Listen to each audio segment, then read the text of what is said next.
আসসালামু আলাইকুম ওয়া রাহমাতুল্লাহি ওয়া বারাকাতুহু। আউযু বিল্লাহি মিনাশ শাইতানির রাজিম। বিসমিল্লাহির রহমানির রহিম। আজকের আলোচনা কথা বলার আদব। ইনশাআল্লাহ না বলে কোনো কাজের প্রতিশ্রুতি দেওয়া নিষেধ। আল্লাহ বলেন, আর কোনো কিছুর ব্যাপারেও তুমি মোটেও বলবে না যে নিশ্চয় আমি তা আগামীকাল করব। সূরা কাহাফ আয়াত নং 23।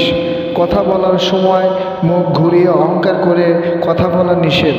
আল্লাহ বলেন, আর তুমি মানুষের দিক থেকে তোমার মুখ ফিরিয়ে নিও না, আর জমিনে দম্ভ ভরে চলাফেরা করো না।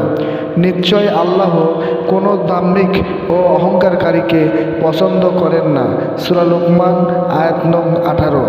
আল্লাহ আরও বলেন, হে মুমিনগণ, তোমরা যখন গোপন পরামর্শ করবে তখন তোমরা গুনাহ বা সীমা লঙ্ঘন ও রাসূলের বিরুদ্ধে চারণের ব্যাপারে গোপন পরামর্শ করো না। আর তোমরা সৎকর্ম ও তাকওয়ার বিষয়ে গোপনে পরামর্শ করো। তোমরা আল্লাহকে ভয় করো, যার কাছে তোমাদেরকে সমাবেত করা হবে। সূরা মুজাদালা আয়াত নং 9। সম্মানিত প্রিয় দিনে ভাই এবং বোনেরা, উপরোক্ত আয়াত থেকে শিক্ষা নিয়ে আমরা আল্লাহ পাক রব্বুল আলামিন কুরআনুল কারীমের মধ্যে যেভাবে আদবে কথা বলতে বলেছেন, আমরা সেভাবে আদবের সহিত কথা বলবো। আল্লাহ যেন সেই তৌফিক আমাদের দেন। আমিন।